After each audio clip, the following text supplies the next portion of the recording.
Let's go to Kayla in Denver, Colorado. Hey, Kayla, what's going on? Hey, it's good to talk to you. It is even better to talk to you. What's up?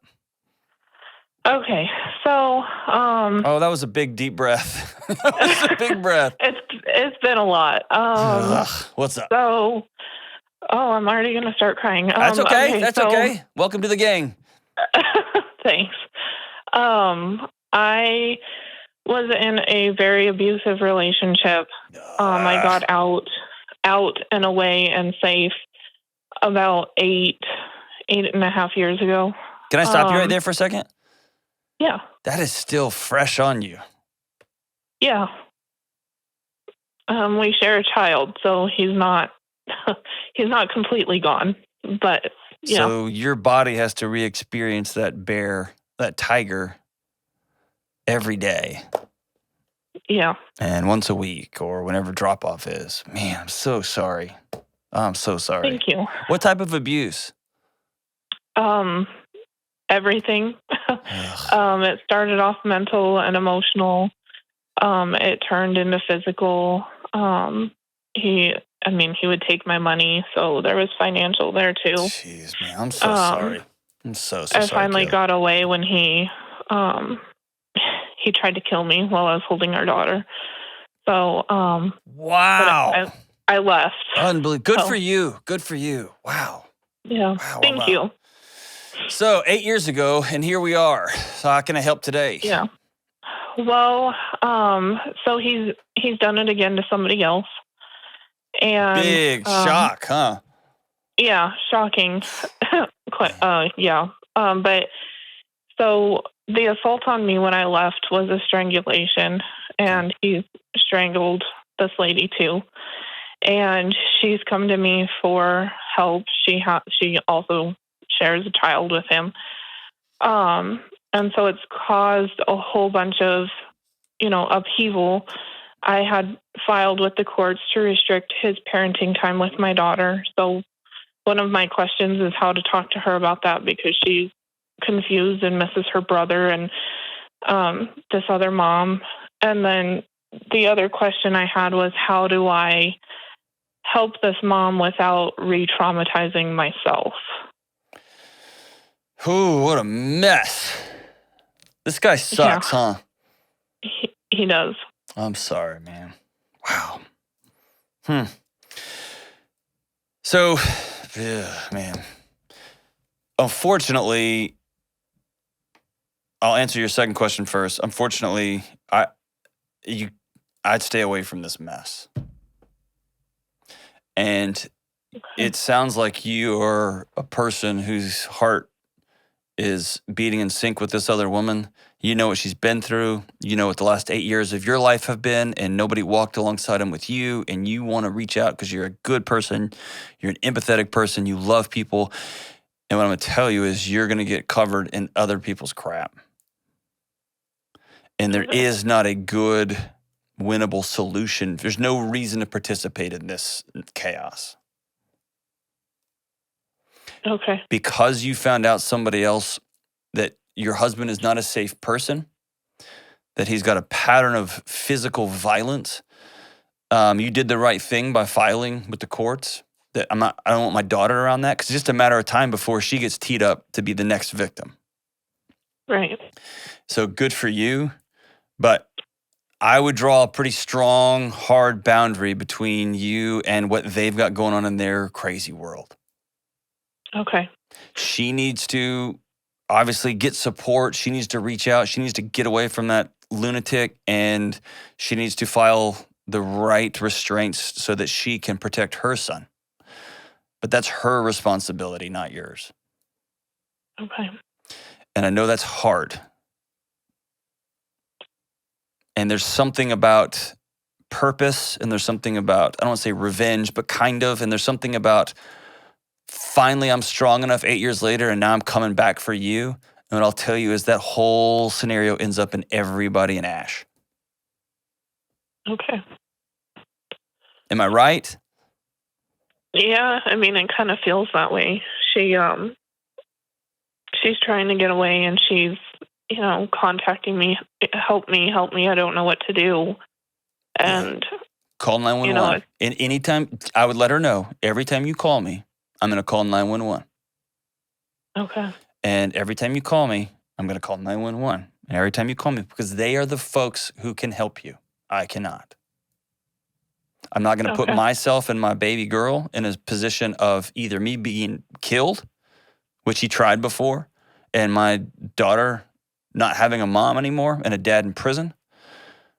I'm not going to put myself in a situation where I don't belong. Right. And the right thing to do when somebody calls and says I'm being abused and I'm not safe is I'm going to call 911 every single time. I'll call on my friends. If one of my buddy's wives called me and said, hey, so-and-so's beating me up, I'm calling 911. I'm getting the police involved because that's their job. Okay. And life is not a John Wick movie. Right. Right. As it relates to talking to your daughter, how old is she now? 8, 9? Yeah, she'll be 9 in January. Okay. Does she know anything about your past or your history or about dad? No. He, so when I left, he stayed gone until she was 4. Okay. And then had weekends with him, but no overnights because he was a flight risk. Okay. And then now she's down to 1 hour a week at a supervised facility. Yeah. So I mean, she has a context for my interaction with my dad is different than my friend's interaction is with their dads, right? yeah. Have you ever had the conversation with her that dad is sick? We've been teetering on it here lately. Yeah, but I don't know how to get. It's time for that deeper into conversation. it. Yeah, it's time for that Okay. conversation. And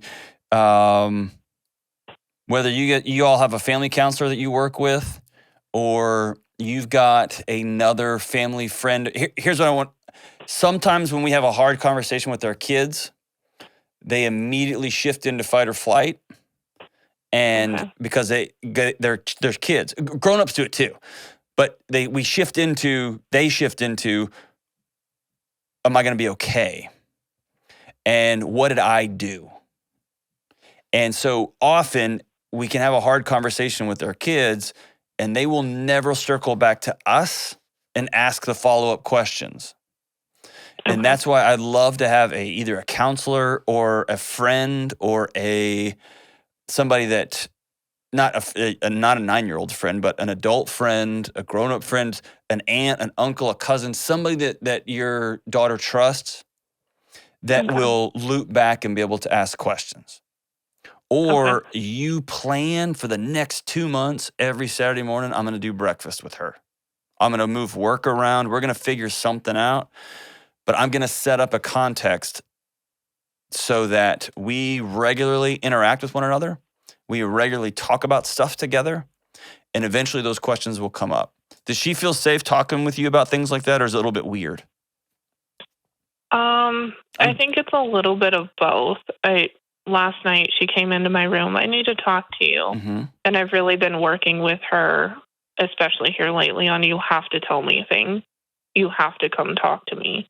It's important that you feel like it's safe to come talk to me. Okay. And so even if we're running out the door. Stop right there. That's a really important distinction. Okay. Okay. Your job as mom is to create the safe environment. Forcing a 9-year-old to talk to you about something where she doesn't feel safe is akin to violence.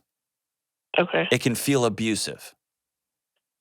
So when I look at my 10-year-old, or my son's 11, if I look at him and say, you must come talk to me, and then I don't create a safe world for him to come talk to me, or I'm gonna give him 5 hours of lectures, or I'm gonna ground him for talking to me, or I'm gonna make fun of him for whatever, I am forcing him into an abusive situation.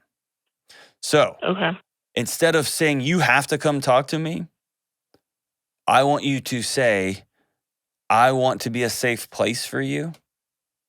Maybe I haven't been in the past. Maybe I'm going to continue to work on that. But you have to tell somebody.